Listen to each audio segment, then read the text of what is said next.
اسلام مونږ ته په مسلمانۍ کې ډېر قیود ښودي دي. تاسو وګورئ پیغمبر علیه الصلاة والسلام فرمایي و یو ښځې سره چې نکاح کیږي نو وایي د 4 وجو نه کیږي، یا د هغې د حسن د وجې، یا د هغې د مال د وجې، یا د هغې د حسب او د نسب د وجې، او یا د هغې د تقوا د وجې. دا 4 څیزونه دي. وایي خلک ورسره ځکه واده کوي. وایي تاسو دا نور څیزونه 3 پرېږدئ، د تقوا د وجې نه هغې سره واده وکړي.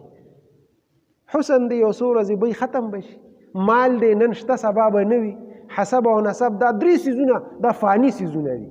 نو فاني څیزونه پرېږدئ، تقوا چې دی نو ډېره ښه ده. ښځه تلاش کوئ، تقواداره تلاش کې، نیک عمل او صالحه ښځه وګورئ. ښځه که خاوند ګوري نو نیک او صالح خاوند دی وګوري، منځګزار او دیندار دی وګوري، مال ته دی نه ګوري چې یاره دا د وګوره اسلام کې دننه په مونږه دومره قیود دي چې تاسو دغه نو لا پرېږده یهودو سره او پرېږده نسوارو سره لا واده کول، دغه خو بالکل نه دي پکار. نن سبا ډېر خلک په دې څیزونو کې مبتلا دي. هلته لاړ شي امریکا کې پراته یا برطانیه کې انګلینډ کې دا خلک لاړ شي مزدورول او هلته بیا ودونه کوي. نقصانات ښه ښکاره دي چې کومو علاقو کې شوي تاسو وګورئ چې د هغې څه انجام دی. نو انجام یې ډېر خراب وي. بیا زموږ مسلمانان لکان لاړل ټول کافر شو. نو دا الله منې کړی ده چې مشرکانو سره واده مه کوه. ولا تنکحوا المشرکات، نکاح مه کوئ مشرکو ښځو سره حتی یؤمنن، تر دې حده پورې چې هغوی ایمان راوړي. چې ایمان راوړي بیا ورسره کوه. ولا او ګورئ سړي ته ښځې ته دا نه دي ویلي چې ته مشرک سره وکړه. وګوره که نه، ځکه ښځه کمزورې ده. سړی د خیر د ښځې سره وکړي که مؤمن ایمان راوړي، خو ښځه دې داسې نه کوي چې یو مشرک سړي سره واده وکړي. ولا امة مؤمنة، او وینځه مؤمنه خیر، دا ډیره بهتره ده من مشرکتین، د مشرک آزادې نه. وینځې سره واده که پخوا به وینځې وي نو د هغې حقوق په لږ کم وو. نو الله وی خیر دی گزاره کوه. بس هغه نن سبا وینځې نشته. غرض دا دی چې چېرته کمزورې ښځه وګوره، خپل ژوند محفوظ که، خو واده کافرې سره مه کوه. اگر که هغه ډېره مالداره ده او ډېره حسینه ده، د هغوی نه ځان وساتئ. ولو اعجبتکم، اگر چې تاسو په تعجب کې غورځئ. وګوره د هغې حسن، د هغې مال، د هغې دولت، د هغې نسب، هغه که تاسو ډېر تعجب کې غورځئ، پرېږدئ روکوئ، کافره ده، مرداره ده. ولا تنکحوا المشرکین، او نکاح مه کوئ مشرکانو سړو سره. دا حکم دی ښځو ته، حتی تر دې حده پورې یؤمنو چې دوی ایمان راوړي. سړي ایمان راوړه نو بیا ورسره خیر دی واده وکړه. ولا عبد مؤمن، غلام مؤمن خیر، دا بهتر دی من مشرکن، د مشرک سړي نه. ولو عجبکم، اگر چې د هغه مال او د هغه حسن تاسو تعجب کې غورځئ.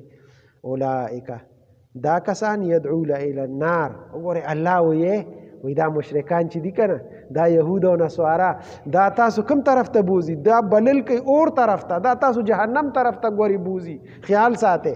او والله الله پاک یدعو الی الجنه، بلی تاسو جنت طرف ته. اوس تاسو خوښه ده جنت طرف ته ځئ او که دوزخ طرف ته ځئ.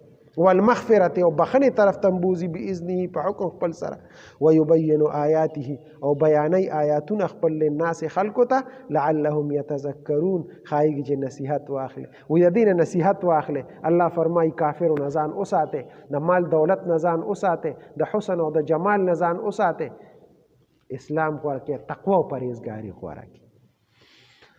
ولا تنکحوا المشرکات، نکاح مه کوئ مشرکاتو ښځو سره حتی تر دې حده پورې یؤمنن چې دوی ایمان راوړي. مؤمنه شوه بیا ورسره وکړه. ولا امة مؤمنة، وینځه مؤمنه خیر، دا ډېره ښه ده من مشرکت. نن سبا وینځې نشته نو غریبه، چېرته غریبه وګوره، یو بې څوکه وګوره، هغې سره وکړه، خو کافرې سره مه کوه.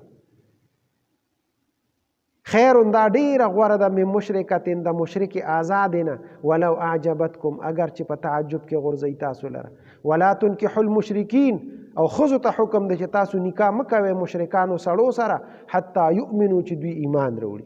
ولا عبد مؤمن، غلام مؤمن خیر دا ډیر خدي من مشرک دا مشرک سړی نه ولو اعجبکم اگر چې په تعجب کې غورځي تعالی را داغه مال او حسن اولئک دا کسان دا کافر يدعون الى النار دوی بلی تاسو لره اور طرف ته والله الله پاک يدعو الى الجنه بلی تاسو جنت طرف ته والمغفرة او بخنه طرف ته باذنه په حکم د خدای پاک ويبين آیاته او بیانې خپل آیاتونه الله پاک للناس خلقته لعلهم يتذكرون خایږي چې دوی نصیحت واخلي